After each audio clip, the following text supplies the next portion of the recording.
Welcome to this sanctuary of peace, where the weary mind finds rest and the heart returns to its quiet center. As we prepare to embark on a journey to the Temple of Whispering Cedars, it is a beautiful practice to acknowledge the shared presence of souls gathering from all corners of the earth.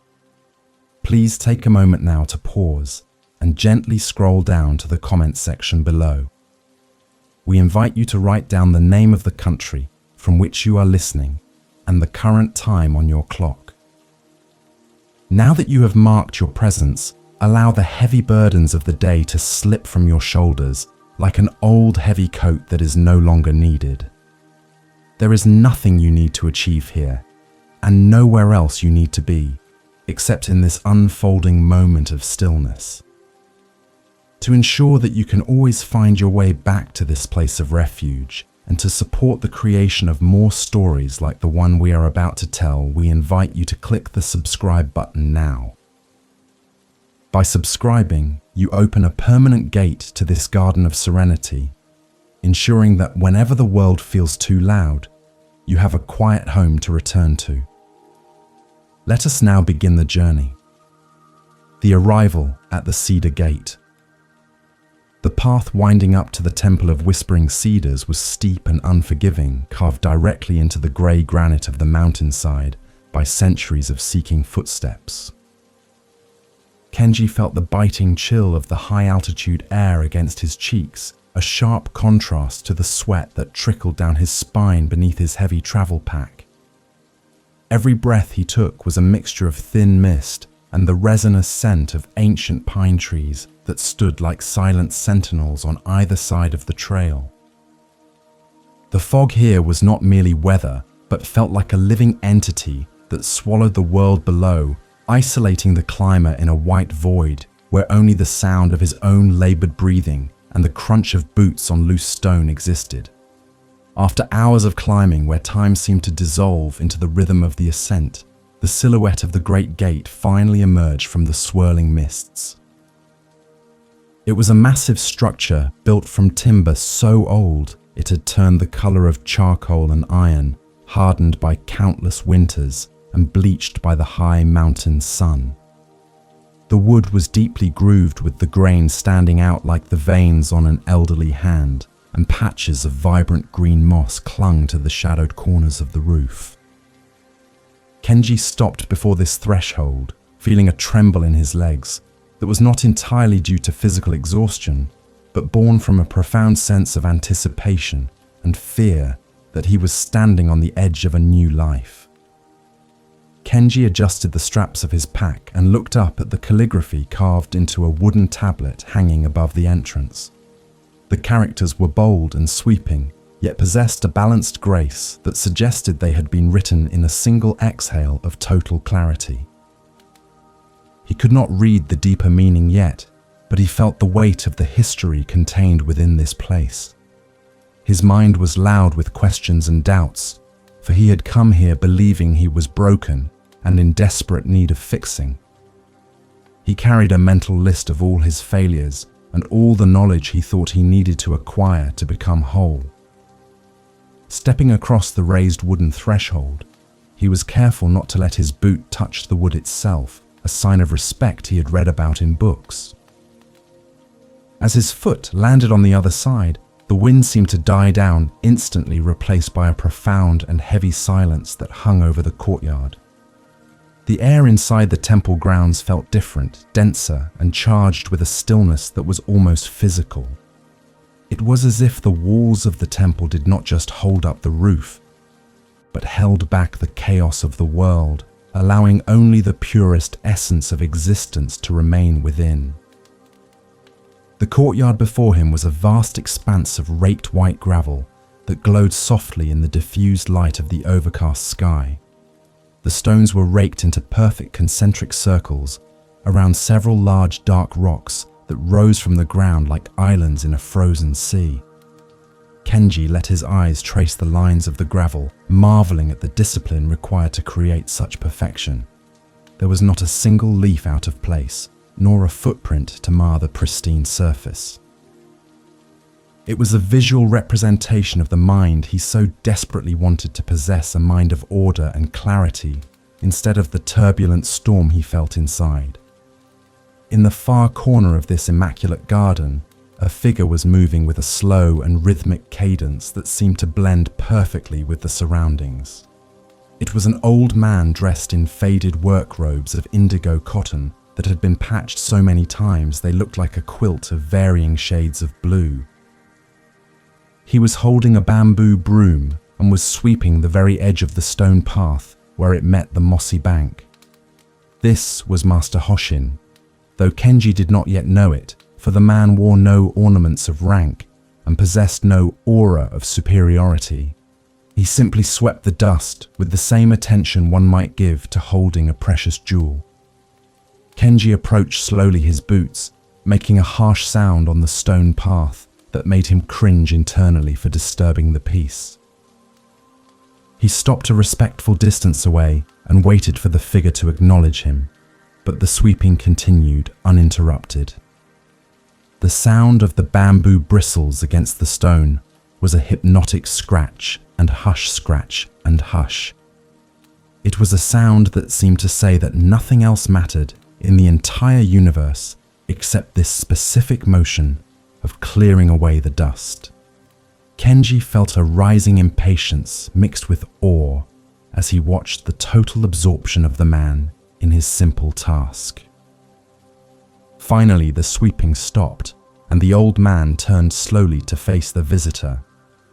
Master Hoshin had a face that looked like a dried apple, wrinkled and weathered, but his eyes were startlingly clear and shone with a mirth that Kenji found confusing. There was no judgment in that gaze, only a vast and open curiosity. Kenji bowed low, his hands pressed together in front of his chest, and he held the posture for a long time, waiting for permission to speak. When he finally straightened up, he saw that the master was simply leaning on his broom, smiling slightly, as if he had just heard a joke that only the wind could tell. Kenji cleared his throat and spoke with a voice that cracked slightly from the dry air and his own nervousness. He said, "Master, I have traveled a great distance to find you." He paused to take a breath and continued, "My mind is a tangle of knots, and I seek the sword of wisdom to cut them. I am empty, and I wish to be filled with the truth of the Dharma. Please accept me as your student, so that I may work hard and one day earn my enlightenment." The words tumbled out, rehearsed and desperate, carrying the weight of his belief that peace was a prize to be won through suffering. Master Hoshin looked at Kenji and then looked at the heavy backpack that was pulling the young man's shoulders down. He did not answer the request directly, nor did he acknowledge the high philosophy Kenji had tried to display. Instead, the master pointed a gnarled finger toward a small wooden building from which a thin trail of steam was rising. He spoke softly, his voice like dry leaves rustling together. He said, "You have carried a heavy load up a steep mountain. Your teacup is likely dry and your back is likely sore. Put down your baggage. We will drink tea first." Enlightenment can wait, but the water is boiling now. The garden of unswept leaves. The first light of dawn had not yet crested the jagged peaks of the surrounding mountains when Kenji found himself standing in the center of the temple garden. The air was crisp and bit at his exposed skin with the sharpness of winter approaching, and the mist clung to the ground like a heavy woolen blanket that refused to be shaken off. He held a bamboo broom in his hands, gripping the smooth wood so tightly that his knuckles turned white. He was determined to prove his dedication to Master Hoshin and believed that the perfection of his labor would be the currency with which he purchased his enlightenment. The garden was a mess of autumn debris, with thousands of red and gold maple leaves scattered across the moss and gravel like the aftermath of a silent explosion. Kenji began to sweep with a vigor that disturbed the tranquility of the morning silence. The sound of the stiff bamboo bristles scratching against the earth was rhythmic and harsh, echoing off the wooden walls of the sleeping quarters. He attacked the leaves as if they were enemies of the state of purity he sought to achieve. In his mind, every leaf removed was a flaw in his character being scrubbed away, and every patch of bare moss revealed was a step closer to the pristine emptiness he associated with Buddhahood. He worked in straight, rigid lines, forcing the organic chaos of nature into piled mounds of refuse that he intended to banish from sight. Sweat began to bead on his forehead, despite the chill in the air, and it trickled down into his eyes, stinging them with salt. He ignored the discomfort and the growing blister on his thumb because he had read in the ancient texts that the path to awakening was paved with endurance and hardship. He imagined the great patriarchs of the past watching him from the clouds, nodding in approval at his fierce discipline. He did not look at the trees or the sky, or the way the light was beginning to turn the grey clouds into bruised purple. His focus was entirely on the ground and the elimination of what he perceived as dirt. Hours passed, and the sun finally broke through the heavy cloud cover, casting long shadows across the now immaculate garden. Kenji had removed every single leaf and every stray twig, leaving the moss looking like a green velvet carpet that had never been touched by the elements. The gravel paths were raked into precise lines that looked more like architectural drawings than a place for walking. He stood back, leaning on his broom and breathing heavily, feeling a swell of pride in his chest. He had created order out of chaos, and he felt that he had finally made the external world match the stillness he desired internally. It was then that Master Hoshin emerged from the veranda, sliding the paper screen door open with a sound like a whisper. The master walked down the wooden steps in his straw sandals, making no sound as he approached the center of the garden. He looked around slowly, his eyes taking in the barren moss and the geometric gravel.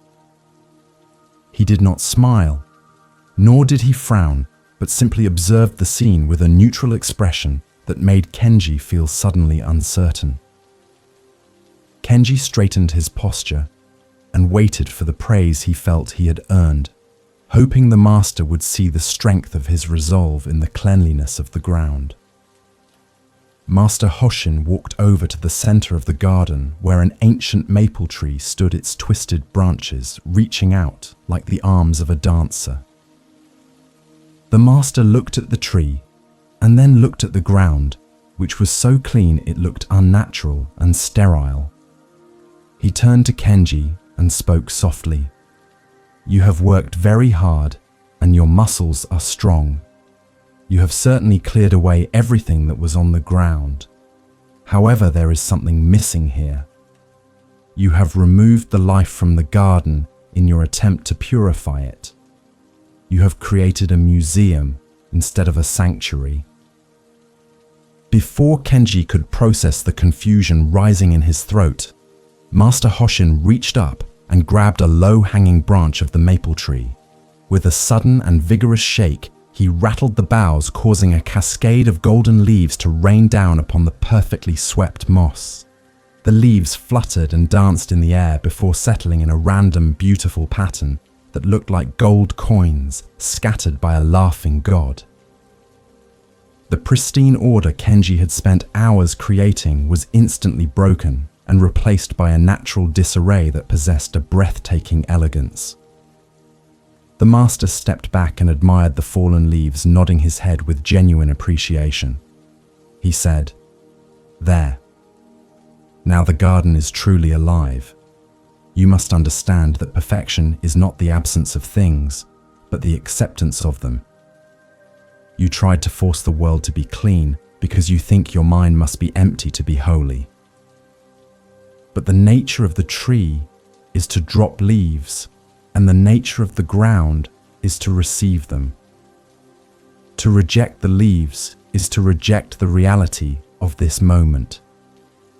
Kenji stood frozen, staring at the leaves that now littered his hard work. His first instinct was a surge of frustration. a desire to rush forward and sweep them up again to restore the control he had lost.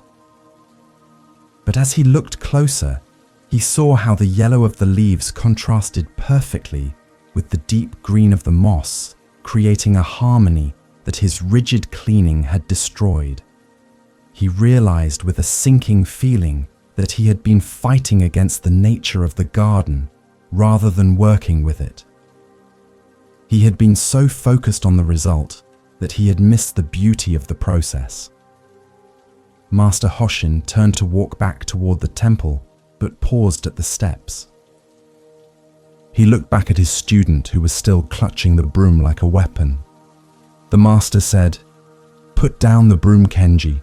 The wind will do the rest of the work for you later. Come inside now. It is time to sit and face the leaves that are falling inside your own mind. We will see if you try to sweep them away with the same aggression you showed the garden." The weight of stillness in the hall.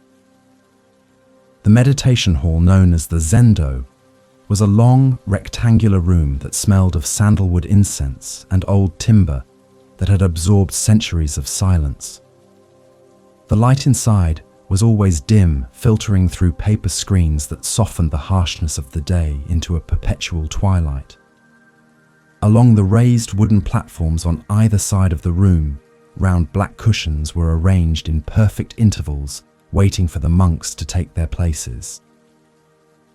Kenji entered the hall, following the master, stepping with his left foot first and bowing deeply to the altar where a small statue of the Buddha sat with half-closed eyes.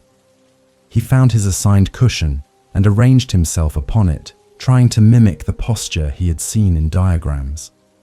He crossed his legs into the lotus position, forcing his stiff knees down toward the mat, and straightened his spine until he felt like a rod of iron was running through his back. He placed his hands in his lap, the left hand resting in the right, with thumbs touching lightly, forming a cosmic oval. He tucked his chin in and lowered his gaze to a spot on the floor a few feet in front of him, determined to enter a state of deep and profound trance immediately. The bell rang 3 times, signaling the beginning of the session. The sound was clear and penetrating, vibrating in the air long after the metal had ceased to sing. As the last overtone faded, a blanket of silence descended upon the room. It was not a peaceful silence, but a heavy and demanding presence that seemed to amplify every tiny sound. Kenji could hear the rustle of fabric as someone adjusted their robe, the distant cawing of a crow, and the sound of his own heart beating loud and fast in his ears. He waited for the peace to come, but instead he found only noise. Within minutes, the physical reality of his body began to scream for attention. The pain in his ankles started as a dull ache and quickly sharpened into a burning sensation that radiated up his shins.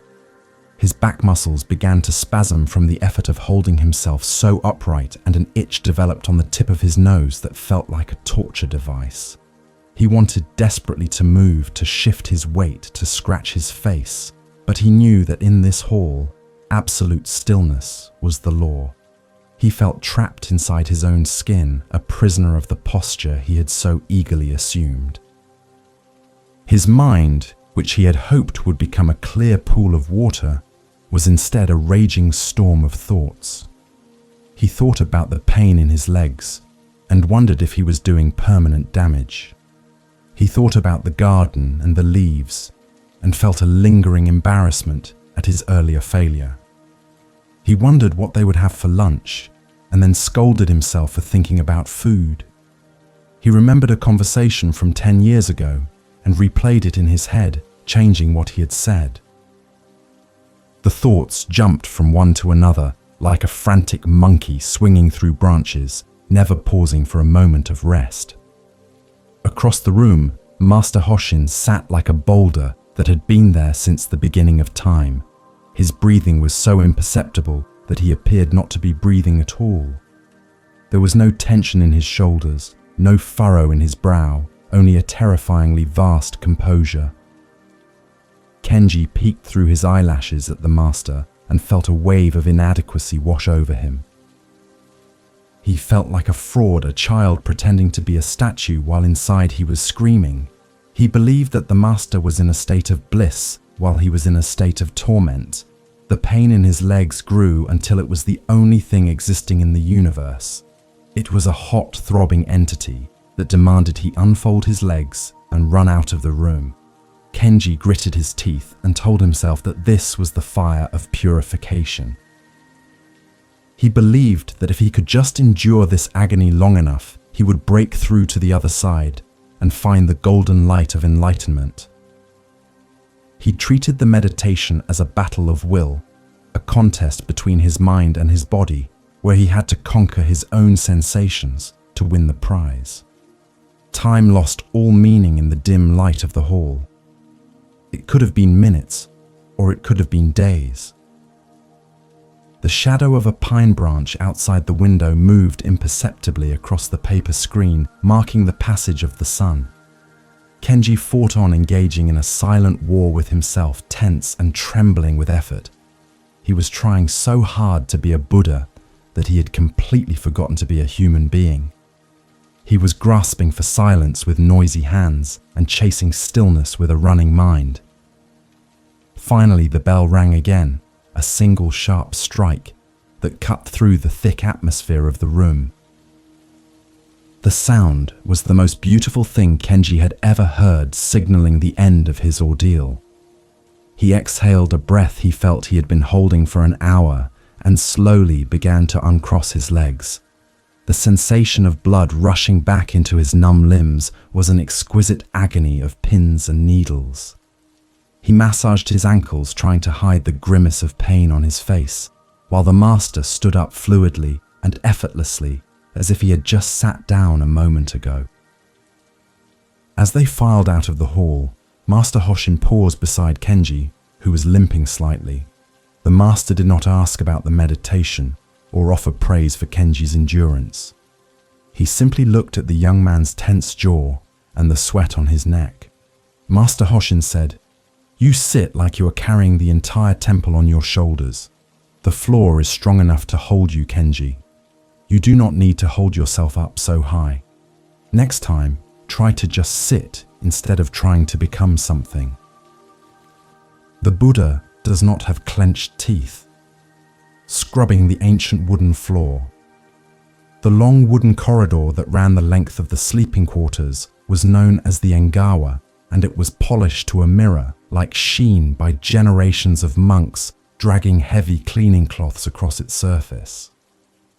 The wood was dark cedar, almost black in places where the oil from human hands and feet had seeped deep into the grain over hundreds of years.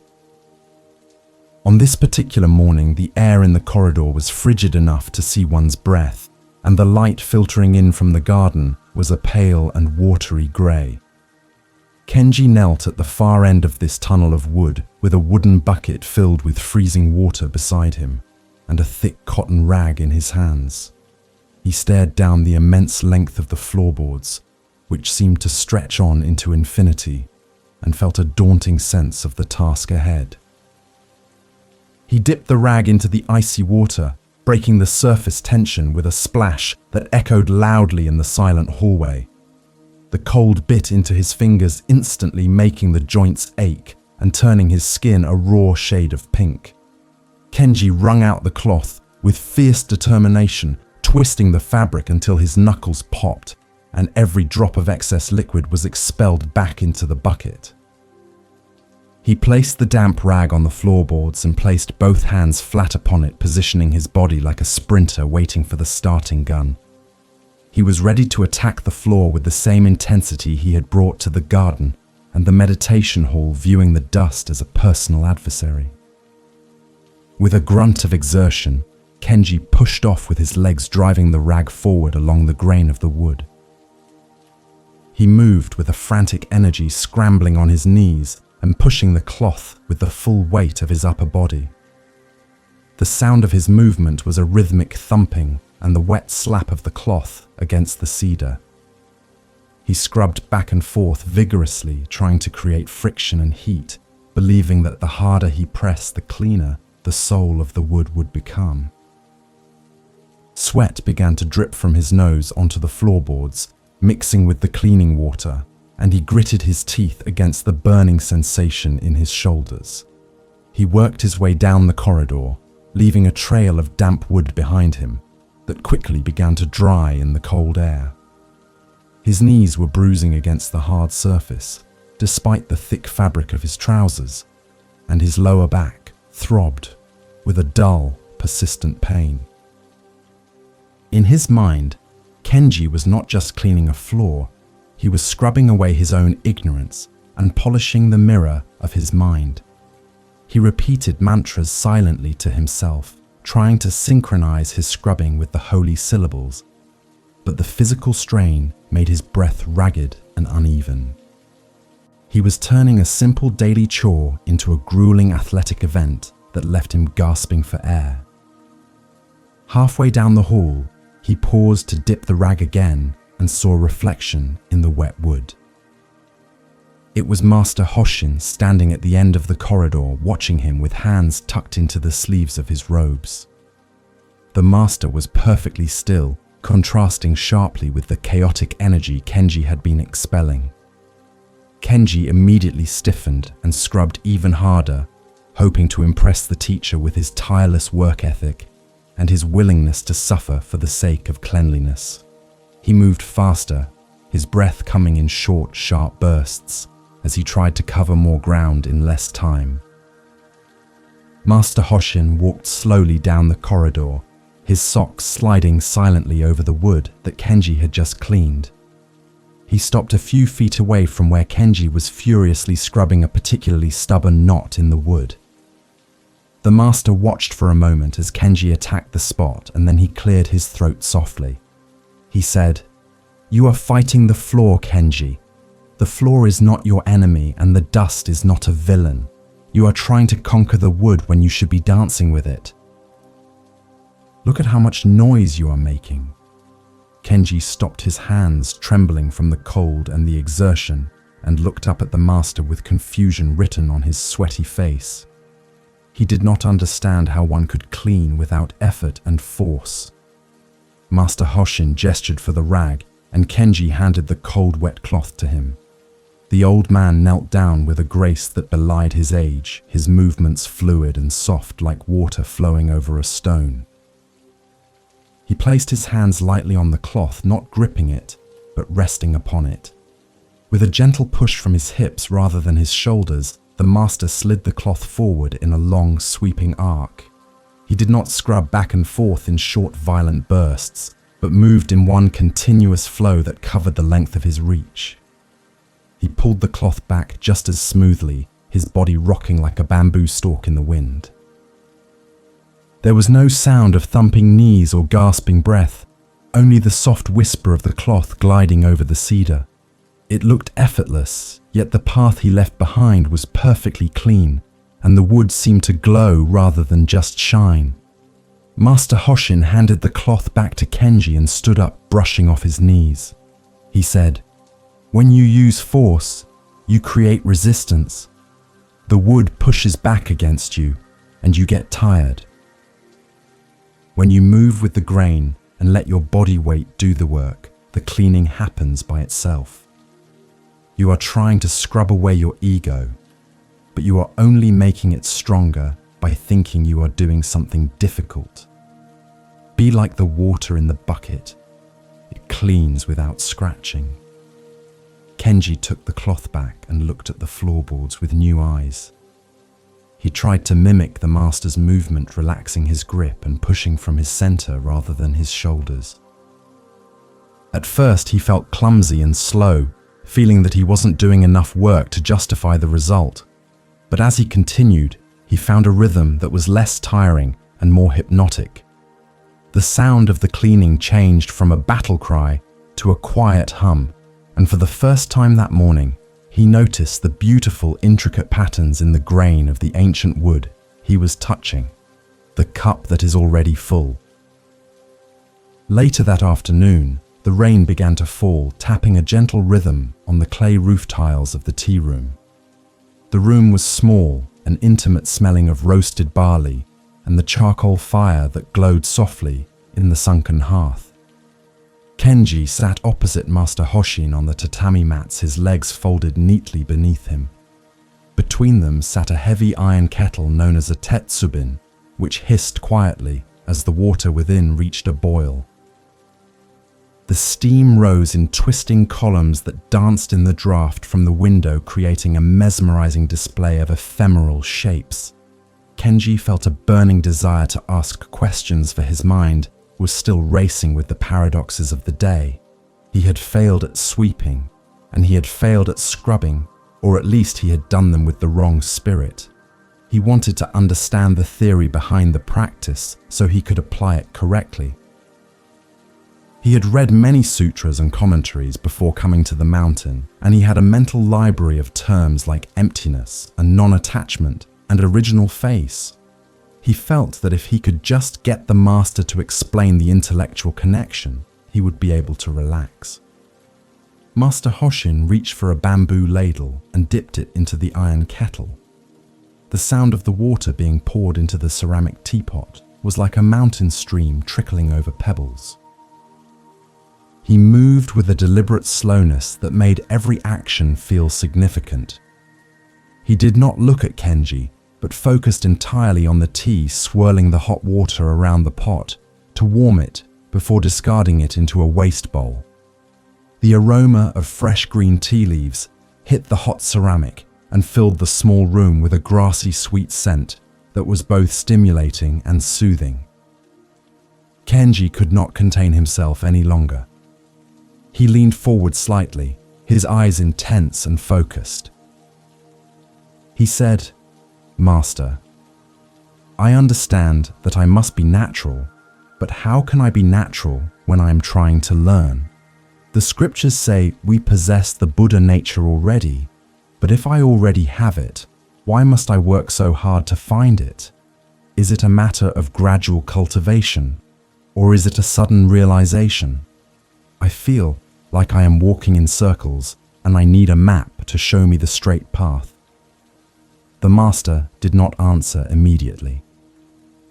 He picked up the teapot and began to pour the emerald green liquid into a small clay cup that sat in front of Kenji. The steam curled up around the master's hand as he poured. Kenji watched the liquid rise in the cup, waiting for the answer to his question. He expected a profound quote or a cryptic riddle that he could dissect and analyze. He had his mental notebook ready to record the wisdom that was about to be dispensed. The tea reached the rim of the cup, forming a convex meniscus that trembled with surface tension. Kenji watched, expecting the master to stop pouring. But Master Hoshin did not stop. He continued to tilt the teapot, and the stream of hot green tea continued to flow. The liquid breached the edge of the cup and spilled over, cascading down the sides and pooling onto the woven tatami mat. The hot tea soaked into the straw and spread toward Kenji's knees, steaming as it hit the cooler air of the floor. Kenji stared in shock, his eyes widening as the puddle grew larger. He could not believe that the master was making such a mess. He instinctively pulled his knees back to avoid the scalding liquid and cried out, "Master, stop! The cup is full! It cannot hold any more tea! You are spilling it everywhere!" He looked at the master, thinking the old man might have had a stroke or gone blind in the dim light. Master Hoshin stopped pouring and slowly set the teapot back down on the wooden tray. He looked at the overflow on the table and then looked directly into Kenji's eyes. His expression was calm and completely lucid. There was no mistake in his movement, only a deliberate lesson that hung in the air like the steam. He pointed a finger at the cup, which was still brimming with liquid, and then at the mess on the table. He said, "You are like this cup, Kenji. You are full of your own opinions and speculations. You are full of the books you have read and the theories you have constructed. You come to me asking for the Dharma, asking for the truth of Zen.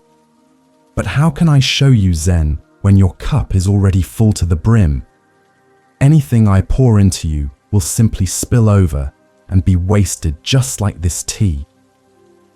Kenji looked at the cup and felt a sudden wave of shame mixed with a dawning realization. He saw his own mind reflected in that small clay vessel. He had come here thinking he was empty and ready to learn. But in truth, he was cluttered with intellectual arrogance and preconceived notions of what enlightenment should look like. He was so busy trying to fit the master's teachings into his existing framework that he had no room for anything truly new. Master Hoshin took a cloth and began to wipe up the spilled tea, his movements efficient and unhurried. He said, "If you wish to learn the truth, you must first empty your cup. You must let go of what you think you know. Forget the sutras for a while. Forget the definitions of sudden and gradual. Just be here with the wet mat and the smell of the tea. That is the only truth that matters right now." Kenji sat in silence watching the master clean. The smell of the spilled tea was strong and earthy. He realized that he had been holding on to his knowledge as a shield to protect himself from the vulnerability of not knowing. He took a deep breath, and for the first time since arriving, he allowed himself to feel truly confused and truly empty. He picked up the full cup with trembling hands and took a sip. The tea was bitter and hot, and it tasted exactly like tea. Footsteps, deep in the green moss. The morning mist hung low over the mountain, shrouding the ancient cedar forest in a cloak of ethereal white that dampened every sound. Kenji stood at the edge of the temple grounds, looking out into the dense woodland, where the trees grew so tall their tops were lost in the fog. The air was heavy with moisture, and the scent of damp earth and decaying pine needles filled his nostrils with a primitive and grounding aroma. He had been instructed by Master Hoshin to walk into the forest without a destination, to simply place one foot in front of the other until the bell rang for the midday meal. It seemed like a simple task, yet his mind was already busy calculating the best route and wondering what the purpose of this aimless wandering might be. He stepped off the gravel path and onto the soft floor of the forest, where layers of moss had grown undisturbed for decades. The ground felt spongy and yielding beneath his boots, absorbing the impact of his steps so completely that he felt like he was walking on a living creature. The moss was a vibrant emerald green, dotted with tiny droplets of dew that sparkled like scattered diamonds in the diffused light. As he walked, he noticed how the silence of the forest was not an absence of sound, but a rich tapestry of subtle noises. There was the drip of water from a fern, the snap of a twig under the weight of a squirrel, and the rustle of the wind high above in the canopy. Kenji tried to walk with the mindfulness he had been practicing in the meditation hall, focusing on the sensation of his heel striking the ground, followed by the roll of his foot to the toes, but his thoughts kept drifting back to the lesson of the teacup and the feeling of shame that still lingered in his chest. He wondered if he was doing this right, if he was walking emptily enough, or if he was still too full of himself. He looked at the trees and tried to see them without naming them, without categorizing them as cedar or pine or maple. He tried to see just the raw visual data of bark and leaf, but the labels stuck to his mind like burrs on wool. Deeper into the woods, the path disappeared entirely, leaving him to navigate through the undergrowth by instinct alone. He had to duck under low-hanging branches that were wet with fog and step over rotting logs that were covered in luminous fungi. The physical act of moving through the untamed forest forced him to pay attention to his surroundings in a way that the manicured temple garden had not. Here there were no straight lines and no swept surfaces. Everything was chaotic and overgrown, Yet there was a profound sense of order in the way the plants grew around each other, sharing the light and the soil. He came to a small clearing where a stream cut through the mossy bank, its water clear and fast-moving over smooth grey stones. Kenji stopped to rest, sitting on a large rock that jutted out into the water. He watched the currents swirl and eddy, creating temporary whirlpools that formed and dissolved in seconds. He thought about how the water did not try to go anywhere, it simply flowed downhill following the path of least resistance. It did not worry about rocks or fallen branches, it just moved around them or over them. He wished his mind could be like that, fluid and adaptable instead of rigid and blocked. As he sat there, a small green frog hopped onto the rock beside him, its throat pulsing rhythmically. Kenji froze, not wanting to startle the creature. He watched the frog sit in perfect stillness, its golden eyes unblinking. The frog was not trying to be a frog. It was not trying to be enlightened. It was simply being. It was completely at one with its environment, indistinguishable from the wet stone and the green moss. Kenji felt a pang of envy for the animal's simplicity. He realized that he was the only thing in the forest that was separate from the forest, the only thing that was thinking about being there instead of just being there. He closed his eyes and listened to the sound of the stream trying to merge his consciousness with the water. He imagined his thoughts flowing away downstream, carried off by the current, until his mind was as clear as the pool below the waterfall. For a brief moment, he felt a sense of expansion, a loosening of the knot in his chest. The boundary between his skin and the air seemed to soften, and the sound of the water was no longer outside him, but inside him. It was a fleeting glimpse of peace, fragile as a soap bubble. Then a loud crack of a breaking branch snapped him back to reality. He opened his eyes and looked around, his heart racing. The moment was gone, replaced by the familiar chatter of his internal monologue. He sighed and stood up, brushing the damp moss from his trousers. He felt frustrated that he could not hold on to the feeling that he had to keep starting over again and again. He began to walk back toward the temple, following his own footprints in the moss, which looked like dark wounds in the green perfection of the forest floor. When he finally emerged from the tree line, Master Hoshin was waiting for him by the gate. The master looked at Kenji's muddy boots and the twigs caught in his hair. He did not ask what Kenji had learned or if he had had a spiritual experience. He simply pointed to a bucket of water and a scrub brush by the entrance. He said, "You have brought half the forest back with you on your feet. Wash your boots before you enter. The moss belongs in the woods, not on the Engawa." Kenji knelt down to scrub his boots, the cold water turning brown with mud. As he cleaned, he thought about the frog and the stream. He realized that the forest did not need him to understand it, and the moss did not care if he was enlightened. The world just was, and his job was simply to wash the mud off his boots. It was a humble task, but in that moment, as the dirt washed away to reveal the leather beneath, he felt a small, quiet sense of satisfaction that had nothing to do with achievement. The mirror covered in thick dust. That evening, the wind picked up, howling around the eaves of the temple like a restless spirit seeking entry. Inside the main hall, the air was still and smelled of beeswax candles and old paper. Master Hoshin led Kenji to a small alcove where an ancient bronze mirror stood on a wooden stand. The metal was dull and tarnished, its surface clouded by years of neglect and oxidation, so that it reflected almost nothing. It was not a glass mirror, but a polished disc of metal, the kind used in dynasties long past. The master handed Kenji a small jar of polishing paste and a soft cloth made of deerskin. Master Hoshin spoke in a low voice that barely rose above the sound of the wind outside.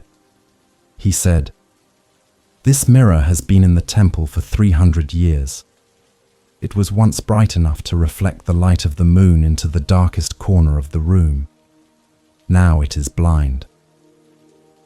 It cannot see the world, and the world cannot see itself in it. Your task tonight is to restore its sight. You must polish it until you can see your own face clearly in the metal. Do not stop until the cloud is gone. Kenji looked at the dull grey surface of the bronze and felt a familiar surge of determination. This was a metaphor he understood. The mirror was his mind, and the tarnish was his ignorance, his attachments, his karma. If he scrubbed hard enough, he could purify himself.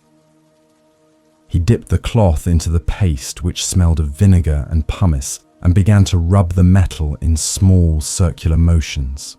The paste was gritty and made a scratching sound against the bronze that set his teeth on edge. He worked methodically, starting from the center and spiraling outward, applying firm pressure with his thumb. His arm began to ache almost immediately, but he welcomed the pain as a sign of his effort. He imagined that with every circle he was rubbing away a specific flaw in his character. Here was his anger, here was his pride, here was his doubt. He scrubbed and scrubbed, watching as the grey paste turned black with the removed oxidation. He wiped it away, hoping to see a gleam of silver, but the metal remained stubbornly dull, only slightly lighter than before. Hours passed, and the candle burned down, casting long, flickering shadows on the walls. Kenji's arm was numb, and his fingers were cramped into a claw. He had gone through 3 cloths and half the jar of paste. He was sweating profusely, and his mind was a blur of exhaustion. He looked at the mirror and saw a faint, hazy reflection of a face that looked tired and desperate. It was not the clear, bright reflection the master had asked for. It was a ghost in the fog. Frustration began to boil up inside him. He was doing everything right. He was working hard. He was focused. He was persistent. Why was the mirror not clearing? Why was enlightenment so difficult? He pressed harder, digging his nails into the cloth, trying to force the shine out of the metal. He felt like he was fighting a losing battle against the very nature of the material. He wanted to scream, to throw the mirror across the room, to break the silence that felt so oppressive. Master Hoshin entered the room, carrying a tray with a pot of tea. He set it down on a low table and came over to inspect Kenji's work. He looked at the mirror and then at Kenji's red and blistered hand. He did not criticize the lack of progress, but he did not praise the effort either. He simply reached out and gently took the cloth from Kenji's hand. He said, "You are rubbing so hard, you are generating heat. You are scratching the metal instead of polishing it." The master took a clean cloth and applied a tiny amount of oil. He touched the mirror with a feather-light touch, barely grazing the surface. He moved the cloth in long, slow strokes, caressing the metal rather than attacking it. He said, "The shine is already there, Kenji. It is not something you add to the mirror. It is the nature of the bronze to shine. The tarnish is just a temporary layer. If you fight it, you just grind the dirt in deeper. You must gently invite the true nature to come forward." Kenji watched mesmerized as under the master's gentle hand, a small patch of the mirror began to glow. It was not a sudden blinding flash, but a slow revealing of a deep, warm luster. The master handed the cloth back to Kenji and said, "Try again, but this time do not try to clean it. Just care for it. Treat the mirror as if it is the face of a beloved child. Be gentle. The dust wants to leave if you ask it nicely." Kenji took a deep breath and tried to soften his hand. He let go of the tension in his shoulder and the aggression in his mind. He touched the mirror lightly, feeling the coolness of the metal. He moved the cloth slowly, breathing in time with the motion. He stopped thinking about the result and focused on the sensation of the cloth gliding over the bronze. It was a completely different experience. It was intimate and quiet. Slowly, very slowly, the haze began to lift. The dull grey gave way to a soft, golden light. Kenji saw his own eye reflected in the metal, not as a distorted ghost, but as a clear, sharp image. He saw the sweat on his brow and the tiredness in his lids, but he also saw a calmness he hadn't recognized before. He continued to polish gently and patiently, until the whole mirror shone with a deep liquid radiance, reflecting the candle flame like a captured star. He realized that the brightness had been there all along, waiting for him to stop blocking it with his own frantic effort. The sound of rain on the tiles. The sky had been bruising purple since mid-afternoon, a heavy, swollen expanse of cloud that promised a deluge. When the rain finally arrived, it did not begin tentatively, but with a sudden roaring release that engulfed the entire mountain range. Inside the small wooden hut where Kenji slept, the sound was deafening. It was a relentless drumming on the clay roof tiles, a chaotic symphony of millions of water droplets striking the fired earth. The noise filled every corner of the room, vibrating in the wooden beams and resonating in Kenji's chest. He lay on his futon, staring up at the dark ceiling, unable to sleep, his mind agitated by the sheer volume of the storm. He tried to meditate, to find the silence within the noise as he had been taught. But the rain was an intrusive guest that refused to be ignored. It sounded like gravel being poured from the sky, like 1,000 tiny hammers beating against a shield. Kenji turned on his side, pulling the heavy quilt up over his ears, but the sound seeped through the cotton batting, muffled but persistent. He felt a rising irritation, a desire for the world to just be quiet so he could have some peace. He thought about Master Hoshin sleeping in the main hall and wondered if the old man was disturbed by the racket or if he was somehow immune to it. Unable to lie still any longer, Kenji sat up and lit a small oil lamp. The flame sputtered, casting dancing shadows that leaped against the paper walls. He wrapped his robe around his shoulders and slid open the shoji screen just a crack to look outside. The world was gone, erased by a curtain of falling water. The courtyard was a lake, the gravel path submerged under inches of swirling brown liquid. The smell of wet earth and ozone was overpowering, a raw elemental scent that spoke of nature's indifferent power. The cold spray hit his face instantly, soaking his cheeks and making him shiver violently. He closed the screen and sat back down, feeling small and defenseless against the storm. The noise seemed to mock his desire for control. He realized how much of his practice relied on ideal conditions. It was easy to be calm when the garden was silent and the sun was shining. But here in the middle of a tempest, his tranquility shattered like thin glass. He felt like a failure again, his earlier success with the mirror seeming like a distant memory. He was still reacting to the world, still fighting against what was happening, instead of accepting it. Suddenly, the door to his hut slid open, and Master Hoshin stepped in, shaking water from his umbrella. The master was drenched, the hem of his robe dark and heavy with rain, but his face was serene. He looked at Kenji, huddled by the lamp, and smiled. He said, "The sky is washing the roof very thoroughly tonight. It is a good night for listening. Why are you awake, Kenji? Is the rain too loud for your thoughts?" Kenji nodded, feeling foolish. He said, "It is impossible to sleep, Master. The noise is everywhere. It feels like the roof is going to collapse. I cannot find any quiet inside myself when there is so much chaos outside." Master Hoshin sat down on the tatami, water pooling around his knees. He listened for a moment, his head cocked to one side, as if enjoying a complex piece of music. He said, "You are hearing the noise as an interruption.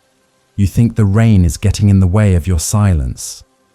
But the rain is the silence." The master gestured toward the roof. He said, "Listen closely. Do not listen to the rain as a single wall of sound. Listen to each drop.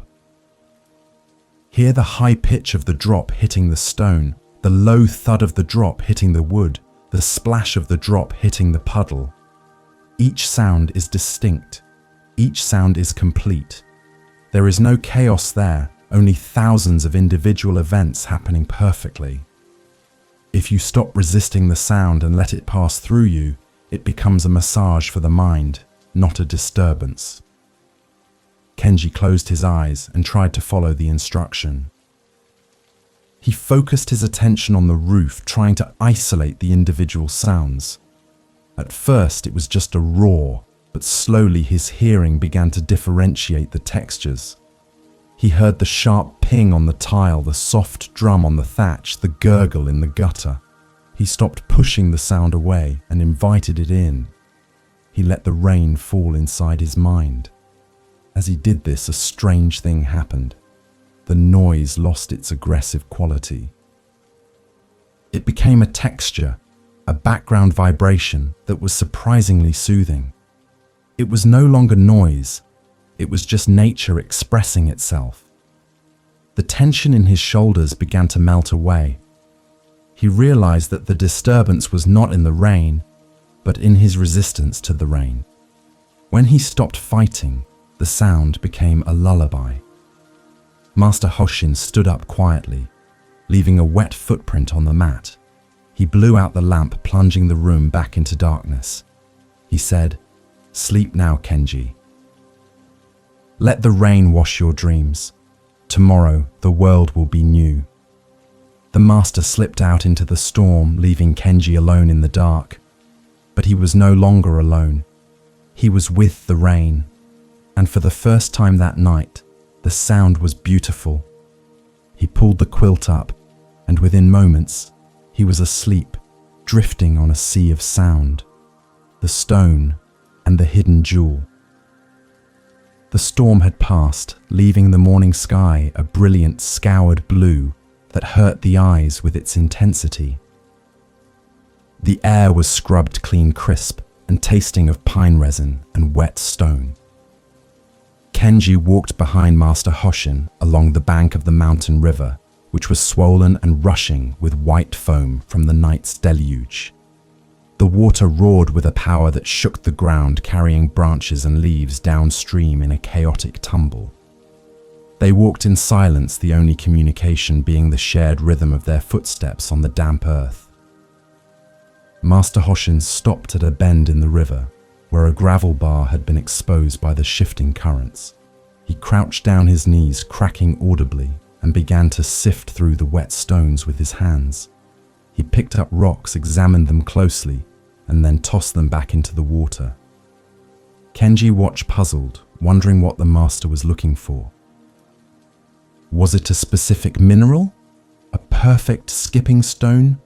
Or was this another lesson in aimless action? After a few minutes, the master held up a rough grey stone about the size of a fist. It was ugly and misshapen, covered in dried mud and algae. It looked like any other rock on the riverbank, completely unremarkable. Master Hoshin held it out to Kenji and said, "Look at this stone. What do you see?" Kenji took the cold, heavy object in his hand. He turned it over, feeling the grit and slime. He said, "I see a dirty rock, master. It is heavy and rough. It is nothing special." The master nodded and took the stone back. He walked over to a larger flat rock near the water's edge and placed the grey stone upon it. He then took a smaller, harder rock from his pocket and began to chip away at the grey surface. He struck it with precise, sharp blows, sending chips of stone flying into the air. Kenji flinched as a shard landed near his boot. He watched, wondering why the master was destroying the rock. Crack. A large piece of the grey outer layer fell away. Underneath there was a flash of something different. Master Hoshin continued to chip away, working with the focus of a sculptor. He poured water from the river over the stone, washing away the dust and debris. Slowly, a shape began to emerge from the rough casing. It was not grey, but a deep translucent purple. It was a geode, a hidden crystal that had been encased in the ugly shell. The master polished the exposed crystal with his thumb and held it up to the sun. The light caught the facets of the amethyst, causing it to glow with an inner fire. It was breathtakingly beautiful, a stark contrast to the dirty rock it had been moments ago. Kenji gasped, his eyes wide. He had held that jewel in his hand and had not known it.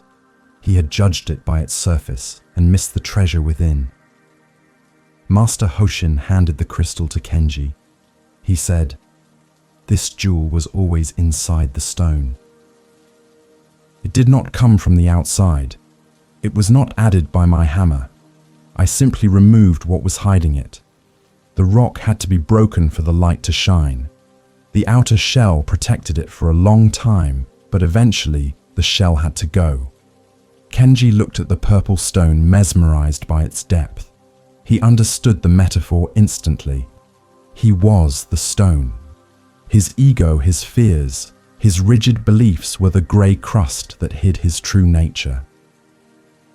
He had been walking around thinking he was just a dirty rock, feeling heavy and unworthy. But all along, the jewel of his Buddha nature was right there inside him, waiting to be revealed. He felt a sudden, overwhelming sense of relief and a desire to cry. He looked at Master Hoshin and asked, "But Master, the hammering, it looked violent. Does it always have to be painful? Must we be broken to be found?" The master smiled gently and dipped his hands into the river to wash them. He said, "The shell is hard, Kenji. It has been built up over many years to protect you from the world. It does not want to let go. Sometimes the rain washes it away gently, like with the mirror. Sometimes it needs a hammer." Master Hoshin stood up and brushed his robes. He said, "The pain is only the breaking of the shell. The jewel itself cannot be hurt. It is indestructible. Do not be afraid of the hammer, Kenji. It is the tool of your liberation. When life strikes you hard, it is just trying to crack you open so the light can get out. Keep the stone. Put it on your altar. Let it remind you that you are not the grey crust. You are the light inside." Kenji clutched the crystal tightly, its sharp edges pressing into his palm. It was a physical anchor for a truth he was just beginning to grasp. He looked at the river, at the trees, at the master, and for a moment, everything seemed to shimmer with that same inner light. He realized that every person he met, every situation he encountered, was just another stone with a hidden jewel waiting to be seen. The world was not a collection of obstacles, but a field of diamonds covered in dust. He bowed deeply to the master and then to the river, grateful for the hammer and the hand that wielded it.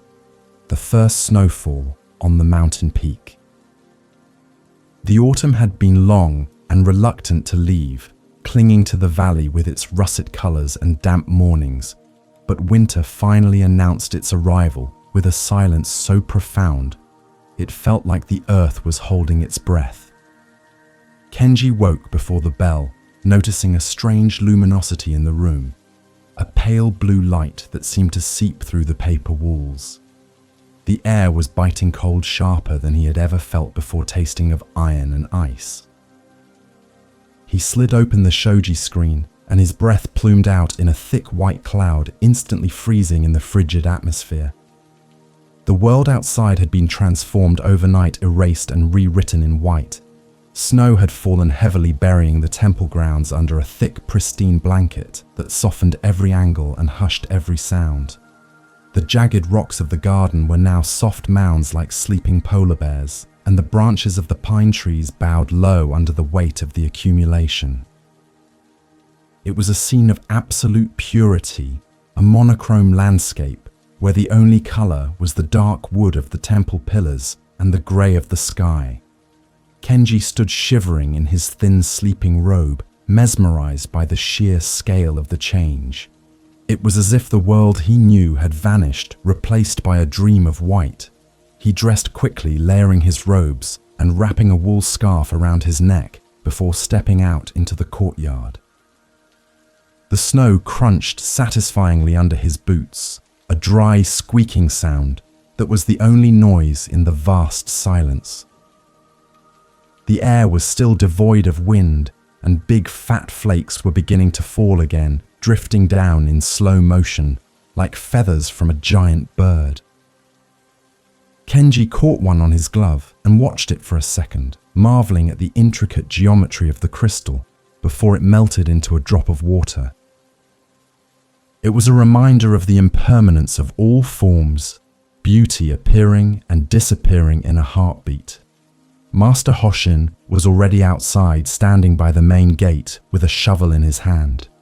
He was not clearing the path yet, but simply standing there, looking up at the sky, letting the snowflakes land on his face and melt. He looked like a statue carved from the winter itself, his dark robes contrasting with the white background. Kenji approached him, his footsteps leaving deep blue shadows in the snow. The master turned and smiled, his eyes crinkling at the corners. He said, "The mountain has put on its white robe today. It is ready for meditation." Kenji looked at the shovel and then at the vast expanse of snow that covered the long path down to the village. The task of clearing it seemed impossible, a labor that would take days. He felt a familiar tightening in his chest, the dread of hard work and the fear of not finishing. He said, "Master, the snow is so deep. How will we ever clear the path? It keeps falling as fast as we can shovel. It seems futile to even begin."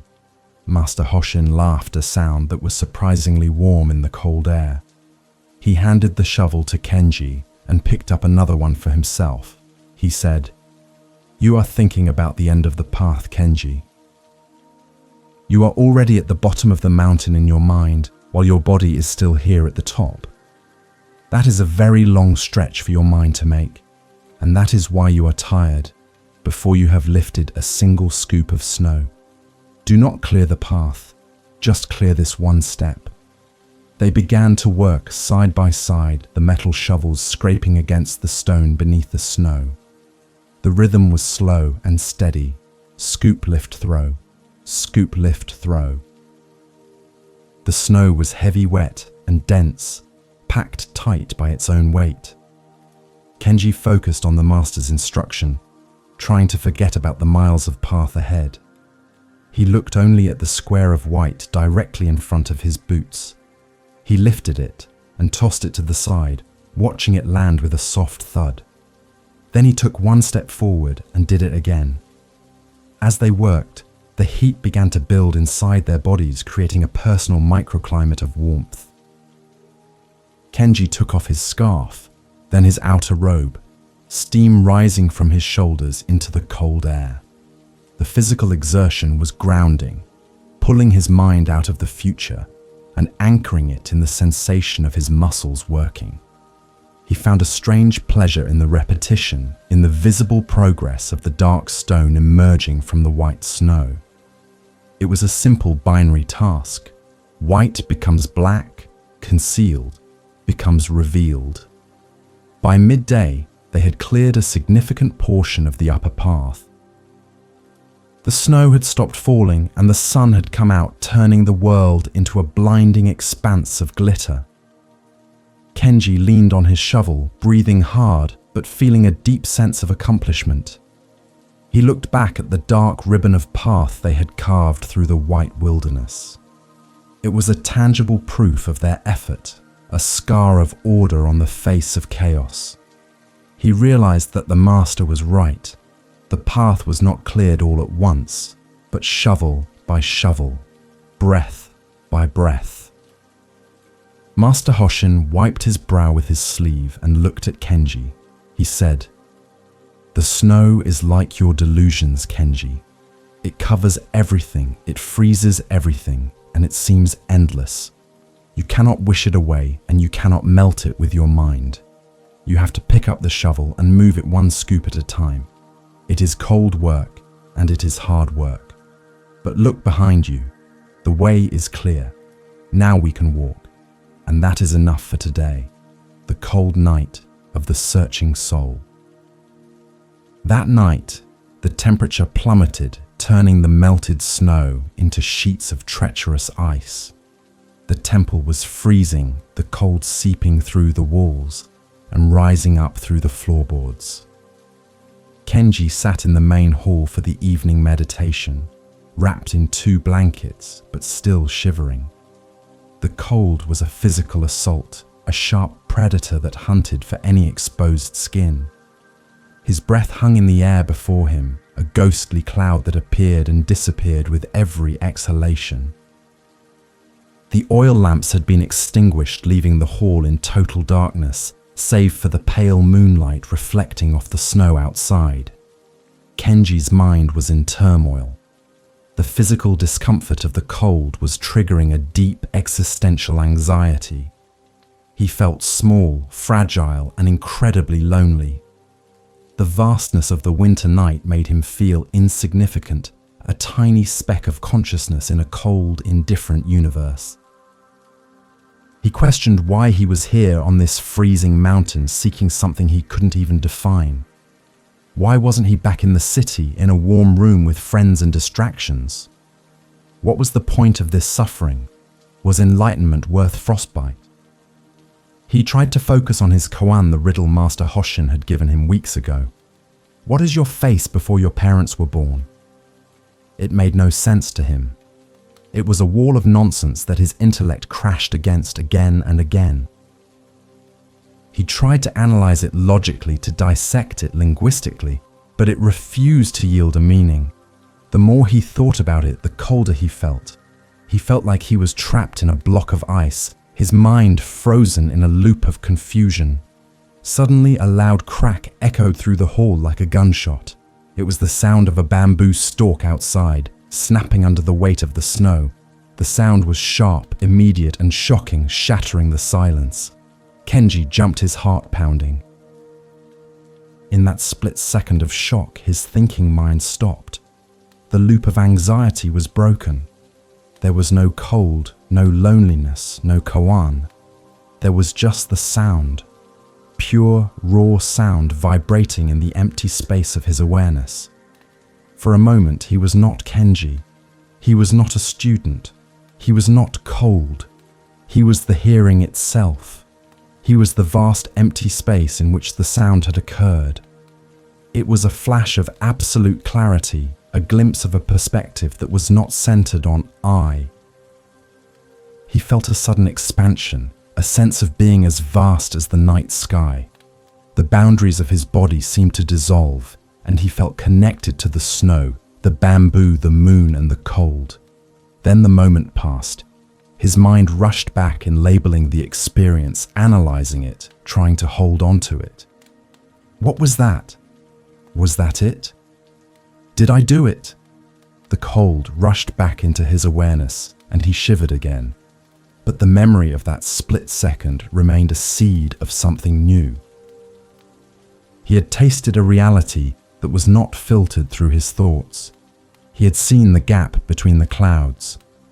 Master Hoshin, who had been sitting silently in the corner, struck a small bell, signaling the end of the session. The sound was sweet and clear, rippling through the dark hall. He lit a candle, and the warm yellow light flooded the room, chasing back the shadows. He looked at Kenji, who was sitting with wide eyes, still processing the shock of the bamboo sound. The master's face was illuminated from below, giving him a ghostly but kindly appearance. He walked over to Kenji and placed a hand on his shoulder. The hand was warm, heavy, and grounding. He said, "The bamboo breaks when the burden becomes too heavy. It does not complain, it does not hesitate. It just snaps. And in snapping, it throws off the snow and stands tall again. Your mind is carrying a heavy load of questions, Kenji. You are bending under the weight of your own seeking." Kenji looked up at the master, his eyes filling with tears he couldn't explain. He said, "I heard it, master. I heard the snap. And for a moment I wasn't there. There was no Kenji. There was only the sound. It was terrifying and beautiful. But now I am back and I am cold again. I lost it. I had it and I lost it." Master Hoshin smiled and squeezed his shoulder. He said, "You did not lose it because you never had it. It is not a possession to be put in your pocket. It is the nature of the sky. The clouds cover it up again, but the sky is still there. The bamboo showed you the way. Let the weight build up until you cannot hold it anymore. Then snap. Let go. The snow will fall and you will spring back. Now go to sleep." The tea is warm in the kitchen. Kenji stood up, his legs stiff and numb. He walked out of the hall into the freezing night. The moon was high and bright, illuminating the broken bamboo stalk lying on the snow. He bowed to the bamboo, thanking it for its teaching. He felt the cold biting his face, but it didn't bother him as much anymore. He knew that beneath the cold, beneath the thoughts, beneath the Kenji, who was trying so hard, there was a vast silent space that could never be frozen. He walked to the kitchen, the sound of his footsteps crunching on the ice, a rhythmic mantra of "here, here, here." Steam rising from the iron tea bowl. The kitchen of the temple was a place of sensory richness that contrasted sharply with the austere emptiness of the meditation hall. It was a room dominated by a large wood-burning stove made of clay and stone, which radiated a constant comforting heat that smelled of hickory smoke and roasted grain. The walls were blackened with soot from years of fires, and shelves lined with ceramic jars held pickled vegetables, dried mushrooms, and various fermented pastes. Kenji sat on a low wooden stool near the fire, watching the flames lick the bottom of a heavy iron kettle. The warmth seeped into his bones, thawing the chill that had settled deep within him during the night's meditation. He held a rough iron tea bowl in his hands, feeling its textured surface and the heat radiating from the liquid inside. Master Hoshin was chopping vegetables at a thick wooden table, his knife moving with a rhythmic thud, thud, thud that sounded like a slow heartbeat. He was preparing the morning gruel, a simple dish of rice and mountain herbs, but he treated the ingredients with the reverence of a jeweler handling diamonds. He sliced the daikon radish into perfect translucent moons and chopped the scallions into tiny green rings that looked like emeralds. Kenji watched him, mesmerized by the master's total absorption in the task. There was no wasted movement, no hesitation, only a seamless flow of action that seemed to arise from the vegetables themselves rather than from the master's will. The tea in Kenji's bowl was a dark roasted brew known as hojicha, which had a nutty, earthy flavor that tasted like the autumn woods. He brought the bowl to his lips and inhaled the steam, allowing the moist heat to soften the skin of his face. The aroma was grounding, pulling him back from his abstract thoughts into the immediate physical reality of the kitchen. He took a sip, savoring the bitterness and the warmth as it traveled down his throat and settled in his stomach. It was a simple pleasure, but in the quiet of the morning, it felt profound. He realized that for all his high spiritual aspirations, his body still craved these basic comforts: heat, sustenance, and safety. Master Hoshin paused in his chopping and looked over at Kenji. He pointed to the steam rising from Kenji's bowl, which swirled and danced in the shaft of sunlight coming through the small window. He said, "Look at the steam, Kenji. Where does it go? It rises from the tea. It dances for a moment in the light and then it disappears into the air. It does not die, it simply becomes the room. It changes form from liquid to gas to invisible moisture. It is always water, but its appearance changes constantly." Kenji watched the steam twisting and turning like a ghost. He tried to track a single wisp until it vanished, but it was impossible to say exactly when it ceased to be steam and started to be air. He said, "It is like thoughts, Master. They rise up, they dance around, and then they disappear. But my thoughts seem to stick around longer than the steam. They form clouds that block the sun. I want my mind to be like the air, clear and empty, but it feels more like a steam room full of fog." The master chuckled and scraped the vegetables into a pot of boiling water. The sound of the sizzle was sharp and appetizing. He said, "The steam only becomes a fog if you try to catch it. If you try to hold on to the steam in a jar, it will condense and turn back into water. If you let it go, it becomes part of the atmosphere, and you don't even notice it. Your thoughts are sticky because you are grabbing them. You are trying to put them in jars. Let them rise, let them dance, and let them go. Do not be a jar, be the sky." Kenji took another sip of tea, pondering this image. He realized he was indeed a collector of thoughts. He hoarded his insights, his worries, his questions. He labeled them, categorized them, and stored them away in his memory, hoping they would add up to wisdom. But wisdom, it seemed, was not a collection of things, but a flow of letting go.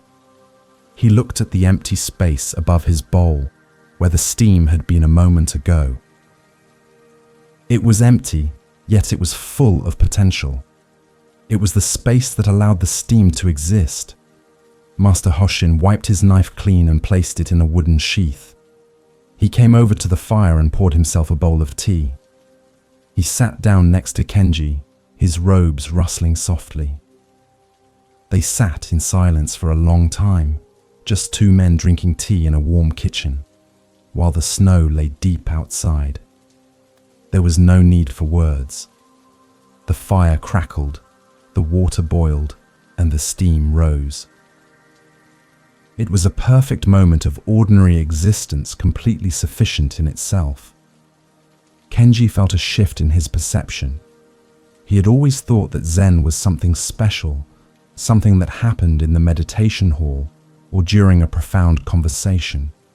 But here in the kitchen, with the smell of pickles and smoke, he felt a peace that was just as deep. He realized that the tea was Zen, the fire was Zen, the knife was Zen. There was no separation between the holy and the mundane. Everything was just happening just as it should. He finished his tea and set the bowl down on the floor. The iron rang softly against the stone, a final note to the morning ritual. He looked at the master and bowed his head in gratitude, not for a teaching, but for the tea. Master Hoshin nodded and stood up to stir the pot. He said, "The gruel is ready. The steam has done its work. Now we must eat. The body needs fuel to chop wood and carry water. Enlightenment cannot happen on an empty stomach." The goose trapped in the bottle. Later that afternoon, the sky turned a bruised purple color as another winter storm threatened to descend on the mountain. The wind howled around the corners of the temple, rattling the wooden shutters and making the old timbers groan. Kenji and Master Hoshin sat in the small study room, surrounded by shelves of ancient scrolls that smelled of dust and camphor. The master had pulled out a specific scroll and laid it on the low table between them. It was a painting of a goose inside a glass bottle. The goose was large and healthy, but the neck of the bottle was narrow, too small for the bird to pass through. Master Hoshin pointed to the painting with a long fingernail. He said, "This is an old koan kenji. A man put a gosling into a bottle and fed it there until it grew large. Now the goose is fully grown and it cannot get out. The man does not want to break the bottle, for it is precious, and he does not want to hurt the goose, for it is also precious." "How do you get the goose out?" Kenji stared at the image, his brow furrowing. His logical mind immediately began to search for a solution. He thought about shrinking the goose or lubricating the neck of the bottle, or perhaps using some kind of magic, but he knew these were not the answers the master was looking for. This was not a puzzle to be solved with physics or logic. It was a trap for the intellect designed to exhaust the thinking mind until it gave up.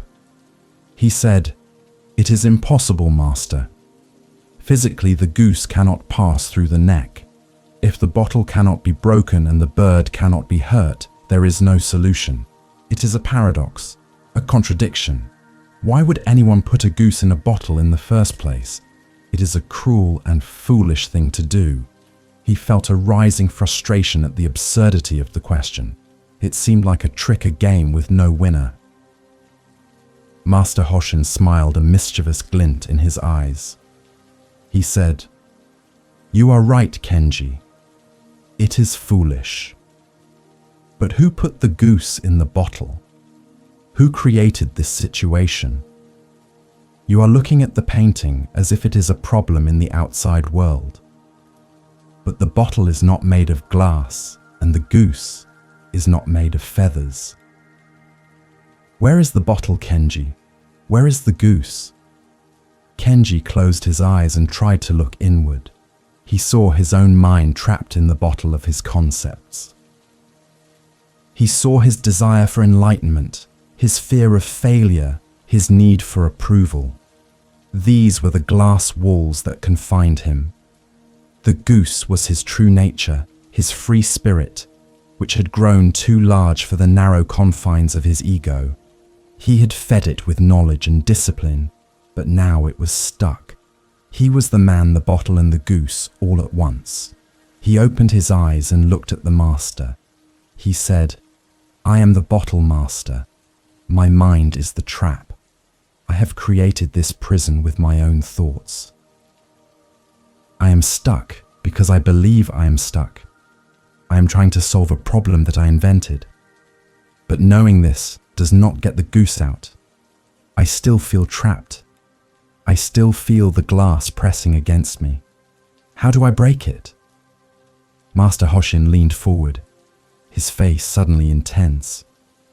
He clapped his hands together, loudly startling Kenji. He shouted, "Kenji!" The sound was sharp and commanding, cutting through the air like a blade. It bypassed Kenji's thinking mind and went straight to his core. Without thinking, Kenji responded automatically, "Yes, master!" Master Hoshin laughed loudly and slapped his thigh. He pointed a finger at Kenji and said, "There! The goose is out! Did you see it?" In that moment when you answered, you were not thinking. You were not trapped. You just responded. The bottle was gone. The goose was free. You were just pure presence, pure awareness. Kenji sat stunned, the echo of the clap still ringing in his ears. He replayed the moment in his mind. The master had called his name, and he had answered. There was no hesitation, no calculation, no I. It was a direct connection, a spark of life jumping from one pole to another. For that split second, he had not been a student trying to solve a koan. He had just been.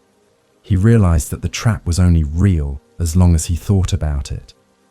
When he acted from his gut, the walls dissolved. Master Hoshin rolled up the scroll and tied it with a silk ribbon. He said, "The goose is never really in the bottle, Kenji. That is the joke. The goose is always free. It is only your idea of the goose that is trapped. Whenever you feel stuck, whenever you feel the walls closing in, just remember this moment. Call your own name. Wake yourself up. Step out of the bottle. It has no bottom and no top. It is made of smoke. Kenji looked at the rolled scroll and felt a lightness in his chest. The problem had not been solved. It had been dissolved. He understood that he didn't need to figure everything out. He just needed to be responsive, to be alive to the moment. He bowed to the master, a smile spreading across his face. He said, "Thank you, master. The goose is flying now. I can hear its wings." Master Hoshin nodded and poured more tea. He said, "Good. Now drink your tea before it gets cold. Even a free goose gets thirsty, carrying water and chopping wood." The winter sun was a pale disk hanging low in the sky, casting long blue shadows across the snow-covered courtyard. Kenji stood by the woodpile, his breath visible in the freezing air, holding a heavy iron axe. The wood was seasoned oak, hard and dense, and it smelled of deep earth and time. His task was to split enough logs to keep the fires burning through the night, a job that was both physically demanding and deceptively simple. He positioned a log on the chopping block, finding its center of gravity, and raised the axe high above his head. He focused on the spot where he wanted the blade to strike, visualizing the wood already split. With a sharp exhale, he brought the axe down. The metal struck the wood with a satisfying crack, splitting the log cleanly in two. The halves fell to the snow with a dull thud, exposing the pale inner grain that had never seen the light of day. Kenji felt a surge of satisfaction, a primal connection to the act of creation through destruction. He established a rhythm. Lift, swing, crack, drop. Lift, swing, crack, drop. His body moved with a fluid efficiency, his muscles remembering the motion so his mind could rest. It was a meditation in motion, a dance with the wood and the steel. As he worked, he thought about the famous Zen saying, "Before enlightenment, chop wood, carry water. After enlightenment, chop wood, carry water." He had always interpreted this to mean that nothing changed on the outside, only on the inside. But now, as the sweat cooled on his neck and his hands gripped the smooth handle of the axe, he began to understand it differently. The chopping was not a means to an end. It was not something to get through so he could go meditate. The chopping was the meditation. The wood was the Buddha. The axe was the Dharma. There was no separation. He paused to wipe his brow and looked up to see Master Hoshin walking toward the well with two empty wooden buckets balanced on a yoke across his shoulders. The master moved with a grace that belied the heavy load, his steps light and sure on the icy path. He did not look like a man doing a chore. He looked like a man taking a leisurely stroll who just happened to be carrying water. Kenji put down his axe and hurried over to help, but the master waved him away with a smile. Master Hoshin lowered the bucket into the dark water of the well, the rope singing against the stone lip. He pulled it up, hand over hand, the muscles in his forearms cording with the effort. The water splashed into the bucket, clear and freezing cold. He filled the second bucket, and then shouldered the yoke again, standing straight despite the weight.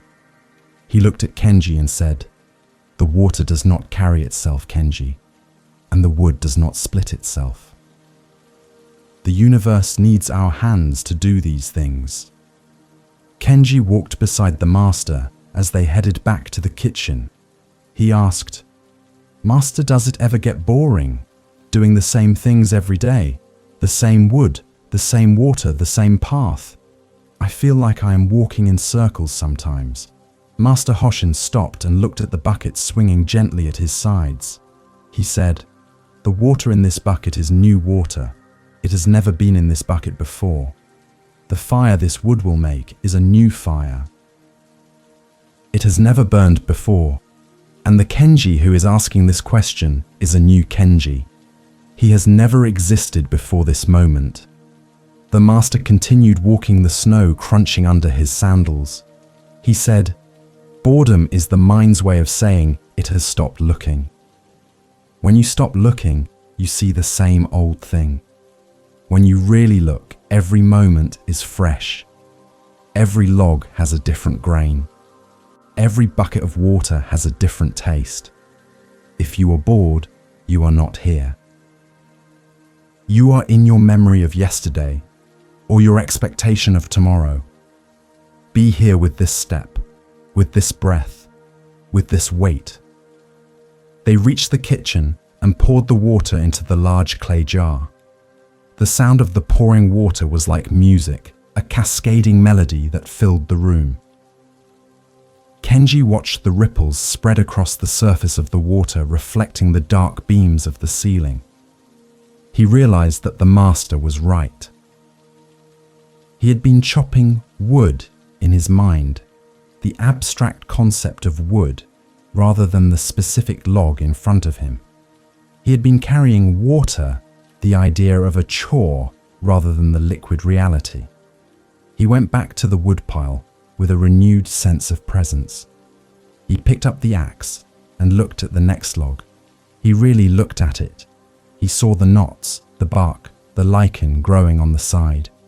He felt the cold wind on his cheek and the warmth of his blood in his veins. He raised the axe and brought it down not as a chore, but as an offering. The wood split with a crack that sounded like applause. He smiled. It was just wood. It was just chopping. And it was everything. The sound of the pebble striking bamboo. The afternoon light was fading, turning the snow into a canvas of indigo and violet. Kenji was sweeping the path near the bamboo grove, a task that seemed endless in the winter months. The bamboo stalks were tall and green, swaying gently in the wind, their leaves whispering secrets to each other. The grove was dense and shadowy, a place of mystery and silence. Kenji moved his broom rhythmically, the bristles scratching against the frozen ground, creating a counterpoint to the rustling leaves. He was tired, but his mind was clear, settled into the simple reality of the work. As he swept his broom, hit a small pebble, sending it skittering across the path. The pebble flew through the air and struck a hollow bamboo stalk with a sharp, resonant tock. The sound was sudden and incredibly loud in the quiet evening. It was a pure, unadulterated sound, a percussion note from nature itself. Tock. It echoed in the grove, bouncing off the hard stalks and fading into the silence. In that instant, Kenji stopped. He froze mid-sweep, his body rigid, his eyes wide. The sound had pierced him. It had bypassed his ears and gone straight to his center. It was as if the pebble had struck a bell inside his soul. The tock was not just a sound, it was a key. It unlocked a door that he hadn't even known was there. Time seemed to stop. The world suspended in that single vibrating note. For a fraction of a second, the separation between Kenji and the world collapsed. He was not Kenji hearing a sound. He was the sound. He was the pebble. He was the bamboo. He was the cold air carrying the wave. There was no subject and no object. No I and no it. There was just the happening, the pure, seamless fabric of reality unfolding. It was a flash of total intimacy, a realization that he was not an observer of the universe, but the universe observing itself. Tears welled up in his eyes, hot and stinging in the cold air. He dropped the broom and fell to his knees in the snow. He was laughing and crying at the same time. The burden he had been carrying, the heavy backpack of his selfhood, had slipped off. He felt light, weightless, transparent. He looked at the bamboo grove, and it looked different. It was vibrant, alive, shimmering with a presence that was undeniable. The trees were not just trees. They were miracles. Master Hoshin, who had been watching from the veranda, walked over slowly. He did not say a word. He stood beside Kenji and looked at the bamboo. He heard the echo of the pebble in the silence of his student's mind. He knew what had happened.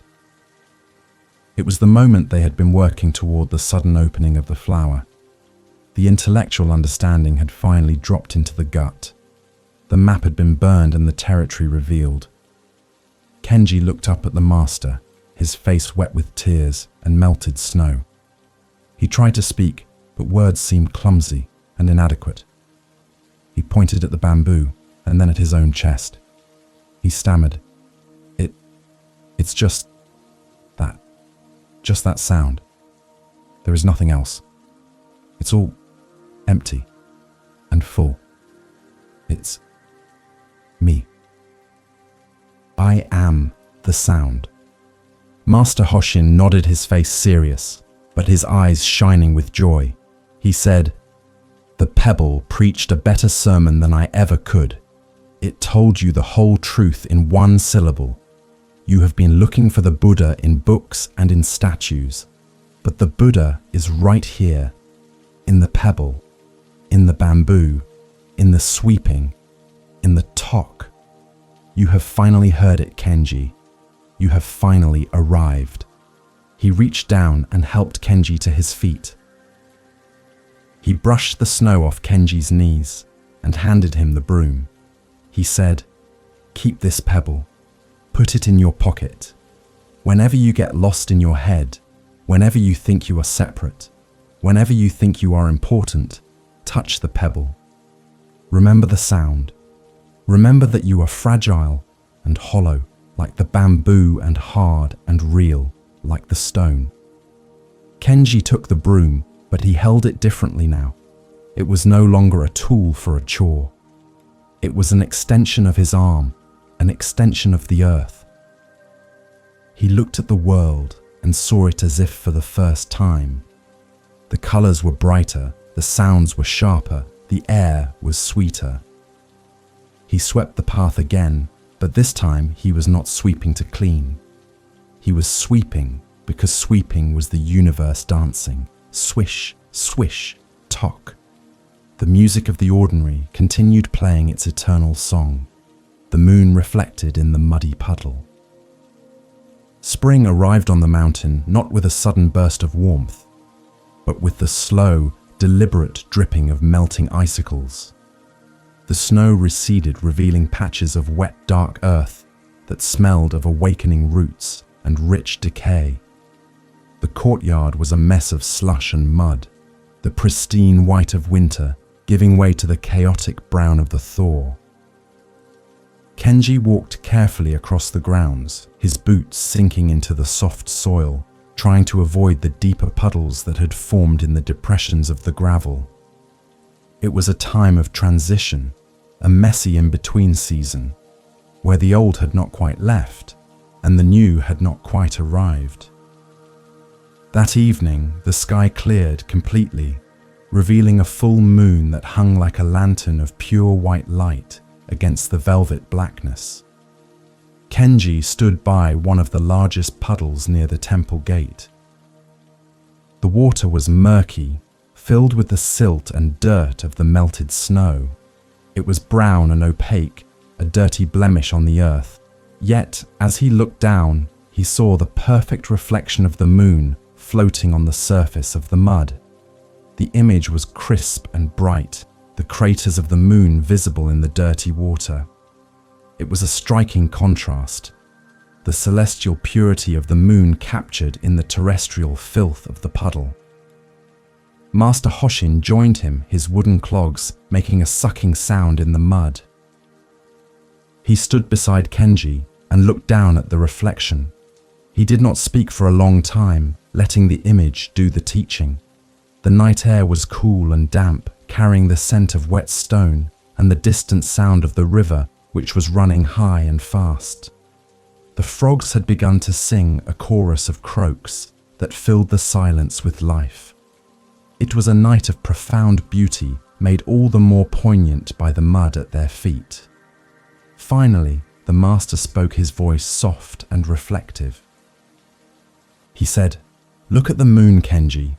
It does not mind where it reflects. It does not say, 'I will only shine on the clear ocean or the pure mountain lake.' It shines just as brightly in this muddy puddle. It gives itself completely to the dirty water without hesitation. And look at the puddle. It does not say, 'I am too dirty to hold the moon.' It simply receives the light. It reflects perfectly despite its mud." Kenji nodded, his eyes fixed on the glowing disc in the water. He understood the metaphor. His mind was the muddy puddle filled with the silt of his thoughts, his past, his conditioning. He had spent so much time trying to clean the puddle, trying to filter out the dirt so he could be worthy of the light. But here was the truth. The light was already there, shining in the midst of the mess.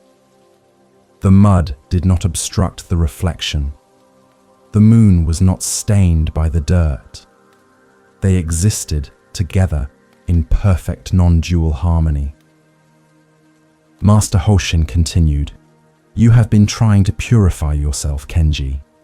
You have been trying to get rid of your human nature, your anger, your fear, your confusion. You think that if you scrub hard enough, you will become a clear pool. But you are human. You are made of earth and water. You will always have mud. The practice is not to get rid of the mud. The practice is to let the moon shine in the mud, to find the Buddha in the middle of your ordinary messy life." He picked up a small stone and dropped it into the puddle. Plop. Ripples spread out from the center, distorting the reflection of the moon. The image broke into jagged shards of light, dancing and trembling on the disturbed surface. The moon was gone, replaced by a chaotic abstraction. Kenji watched, waiting for the water to settle. Slowly, the ripples faded. The surface smoothed out, and there was the moon again, perfect and whole, as if nothing had happened. Master Hoshin smiled. He said, "When your mind is disturbed by emotions, the reflection breaks. You lose sight of your true nature, but the moon hasn't gone anywhere. It is still in the sky, and the capacity to reflect is still in the water. You just have to wait. Do not fight the ripples. Do not try to smooth the water with your hands. You will only make more waves. Just wait. The water knows how to be still. The reflection will return on its own." Kenji felt a deep relaxation spread through his body. He realized he didn't have to be perfect. He didn't have to be a saint made of glass. He could be muddy. He could be human. He could have bad days and angry thoughts and moments of doubt. None of that disqualified him from the light. The Buddha nature was not a reward for good behavior. It was a fact of existence, like the moon. It was always there, waiting for him to just be still enough to see it. He looked up at the real moon in the sky and then back down at the moon in the mud. They were the same moon, one high, one low, one pure, one in the dirt. But the light was one. He bowed to the puddle, thanking it for its humility. He bowed to the master, thanking him for his guidance. And he bowed to himself, accepting his own mud and his own light. He walked back to his hut, leaving the moon floating in the dirty water, a secret jewel for the night to keep. Just sitting with nothing to seek. The meditation hall was quiet in the late afternoon, the sun slanting through the paper screens in long golden beams that illuminated the dust motes dancing in the air. Kenji sat on his cushion, his legs folded in the lotus position, his back straight, his hands resting in the cosmic mudra. He had sat like this hundreds of times before, but today felt different. There was no struggle. There was no goal. He was not trying to get anywhere. He was not trying to achieve a state of mind. He was simply sitting. For months, he had treated meditation as a technique, a tool to fix himself. He had used it to fight his thoughts, to suppress his emotions, to chase after special experiences. He had been a hunter in the forest of his mind, looking for the trophy of enlightenment. But after the bamboo and the puddle, the hunter had put down his bow. He realized there was nothing to hunt. The forest was already complete. The prey and the predator were one. He felt the sensation of his breath entering his nose cool and dry and leaving his nose warm and moist.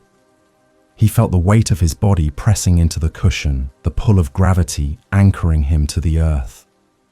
He heard the distant sound of a bird calling a high, lonely note that pierced the silence. He noticed a slight itch on his shoulder and watched the sensation arise, persist, and fade away without scratching it. He was fully present, fully alive, but completely passive.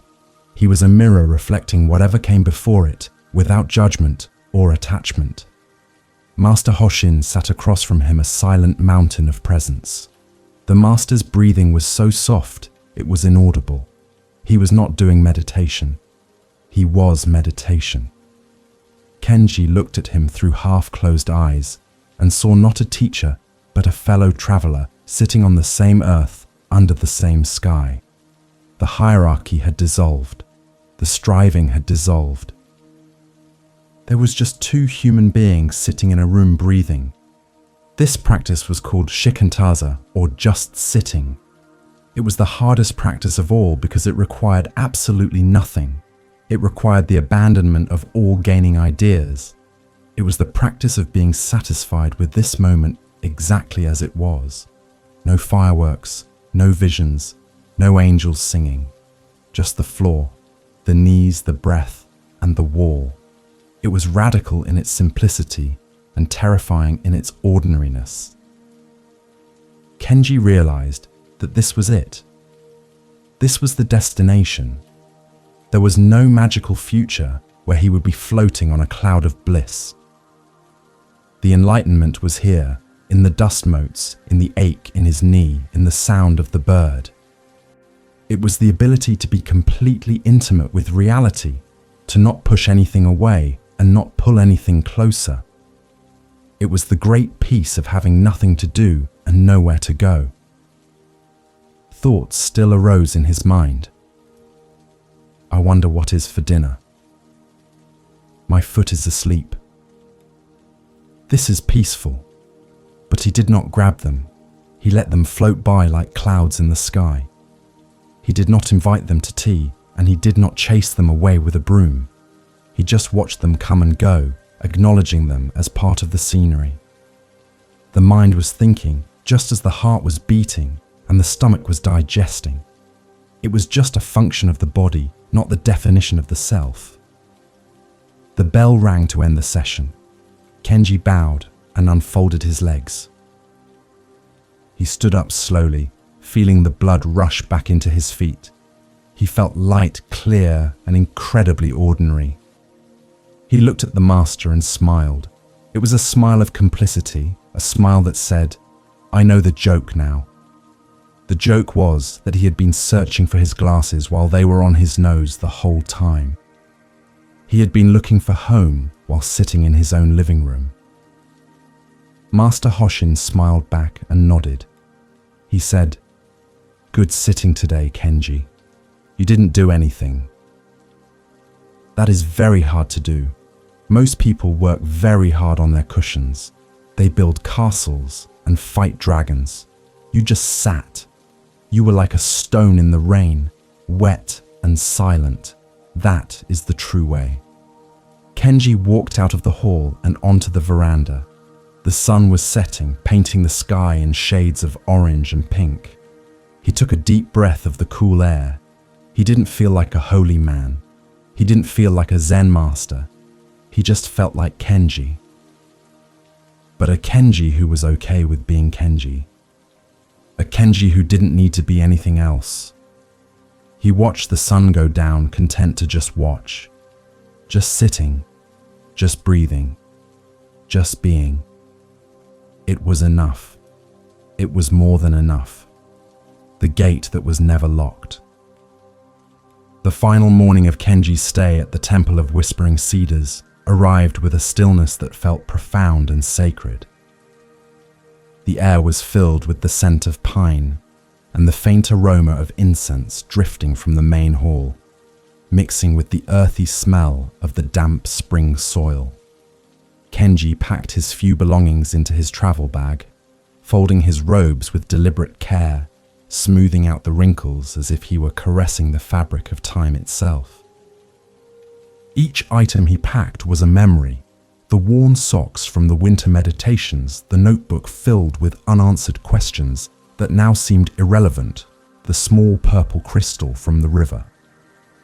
He looked around the small hut that had been his universe for the past seasons and felt a pang of melancholy mixed with deep gratitude. It was a simple room, but it had witnessed the dismantling of his entire worldview.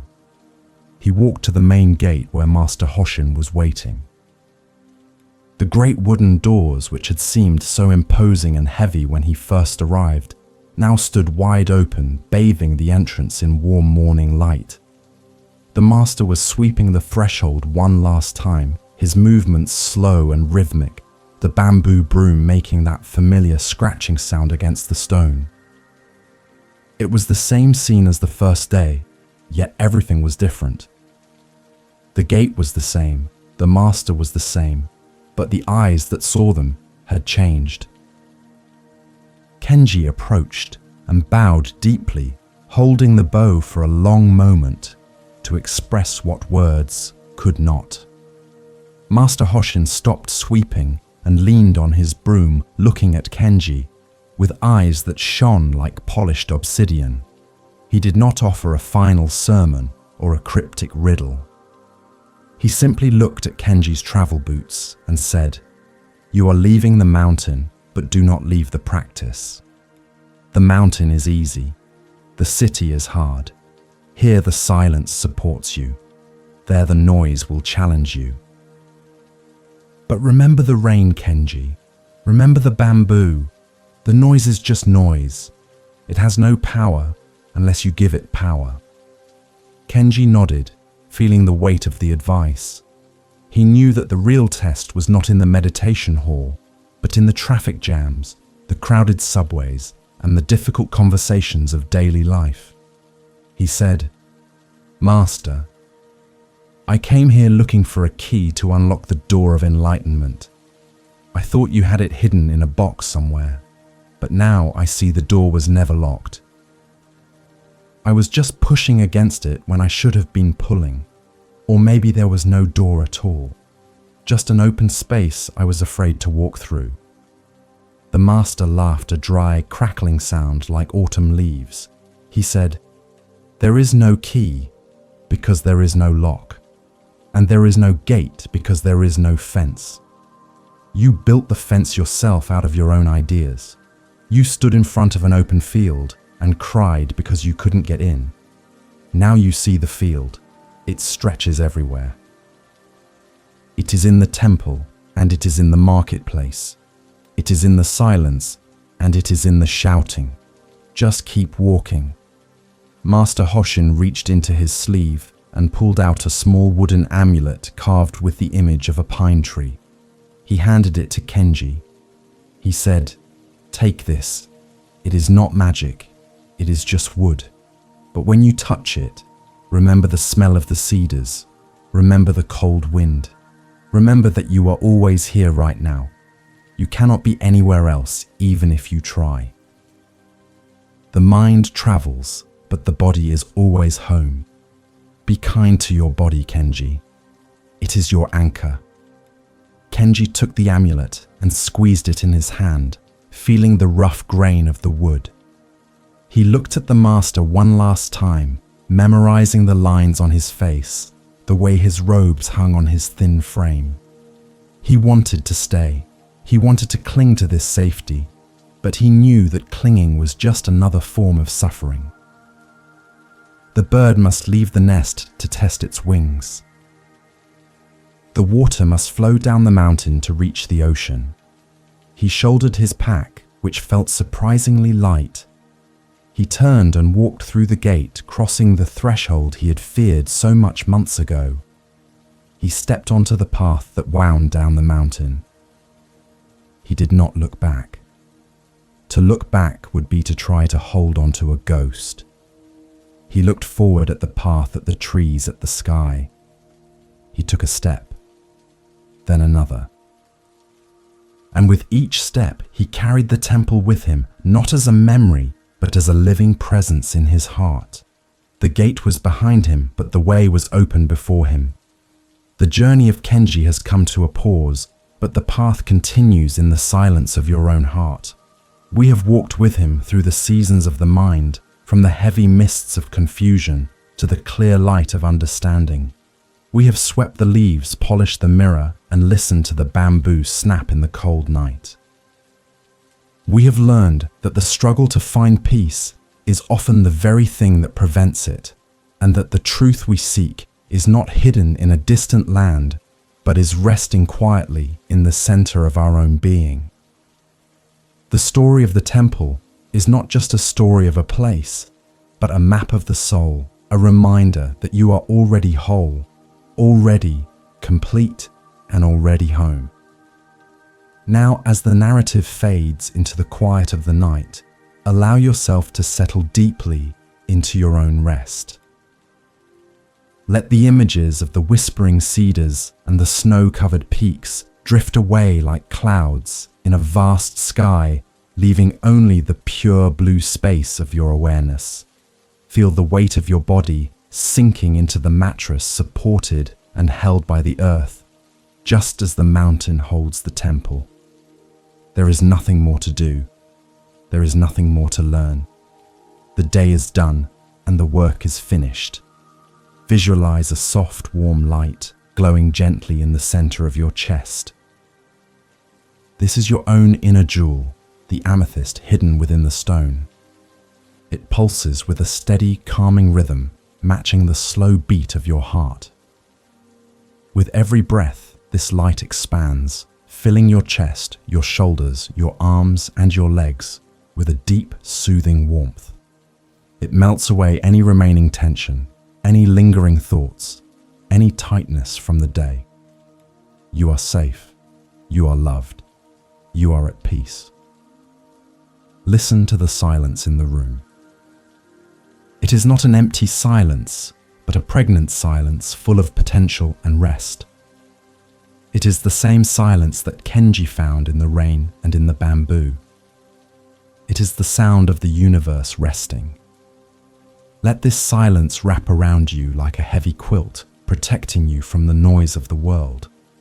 Let it carry you down into the soft velvet darkness of sleep, where dreams are kind and restoration is deep. As you drift closer to the edge of sleep, remember the lesson of the empty cup. Pour out your worries, pour out your plans, pour out your fears. Let your mind be empty and open, ready to receive the gift of rest.